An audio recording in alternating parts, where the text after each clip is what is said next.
Question number 10, determine whether or not the given set of the vector is the basis of R cube. आपने बताना है कि जो set given है क्या ये आर स्क्वायर की बेसिस बनाते हैं या नहीं बनाते। तो आर स्क्वायर हमें पता है कि आर स्क्वायर क्या होता है, जिसमें 2 टुपल पाए जाते हैं, वेयर टुपल के कोऑर्डिनेट्स जो हैं वो कहाँ से आ रहे होते हैं, आर में से।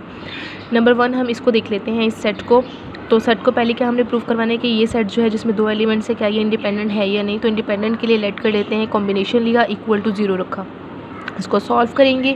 सॉल्व करवाने के बाद यहाँ से ए और बी की वैल्यू किसके इक्वल आ गई, 0 के इक्वल। इसका मतलब जो ये सेट है वो इंडिपेंडेंट हो गया। नेक्स्ट अब हमने क्या प्रूव करवाना है कि जो ये वाला सेट है वो स्पैन करना चाहिए आर स्क्वायर को। स्पैन करने का क्या मतलब है कि आर स्क्वायर में से आप एक एलिमेंट लें, उसको इसके कॉम्बिनेशन में रखें। अगर आप ए और बी की वैल्यूज़ को कॉम्बिनेशन में रखने के बाद अगर मैं ए और बी की वैल्यू फाइंड आउट कर सकूं तो इसका मतलब ये होगा कि ये जो है वो बाकी इन दोनों के कॉम्बिनेशन में लिखा गया है।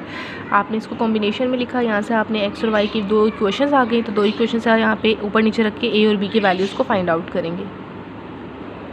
देखिएगा यहाँ से आपने ए और बी की वैल्यूज़ को फाइंड आउट किया, तो इसका मतलब हम ए और बी की वैल्यू फाइंड आउट कर सकते हैं। तो एक्स वाई इनके कॉम्बिनेशन में लिखा जा रहा है। इसका मतलब जो ये 2 एलिमेंट्स हैं वो आर स्क्वायर को जनरेट करते हैं या स्पैन करते हैं।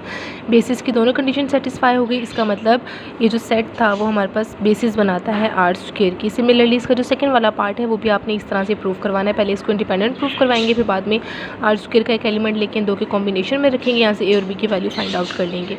नेक्स्ट आपके पास है determine whether or not the given set of the vectors are basis of R cube. क्या आपने बताना है कि ये सेट और ये सेट आर क्यूब की बेसिस बनाता है या नहीं बनाता है। तो आपने पहले सेट जैसे सेम यही प्रोसेस है वैसे सेम ये प्रोसेस करना। इसमें देख लेते हैं 3 एलिमेंट्स है। सबसे हमने क्या प्रूफ करवाना है कि जो 3 सेट हैं वो क्या होने चाहिए, इंडिपेंडेंट होने चाहिए। तो इंडिपेंडेंट के लिए हमने इस सेट का कॉम्बिनेशन लेके इक्वल टू 0 रखा। जब आपने कॉम्बिनेशन लेके इक्वल टू 0 रखा तो यहाँ से इसको सॉल्व करके 3 इक्वेशंस आ गई।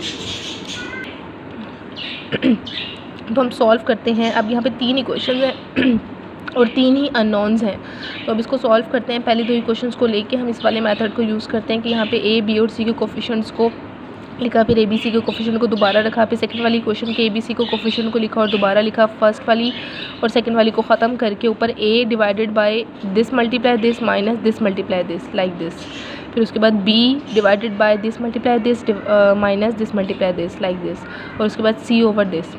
और लेट कर लेते हैं कि किसके इक्वल है, के इक्वल आ जाता है। फिर यहाँ से ये वाली चीज़ भी के इक्वल है, सेकंड वाली चीज़ भी के इक्वल है, थर्ड वाली चीज़ भी के इक्वल है। तो ए की वैल्यू -3 आ गई, बी की वैल्यू 7 एंड सी की value 3 put the values of A B and C, इन तीनों की वैल्यूज़ फिर इक्वेशन नंबर 3 में पुट करते हैं। इक्वेशन नंबर 3 में पुट करवाने के बाद यहाँ से के की वैल्यू क्या आ जाती है, 0।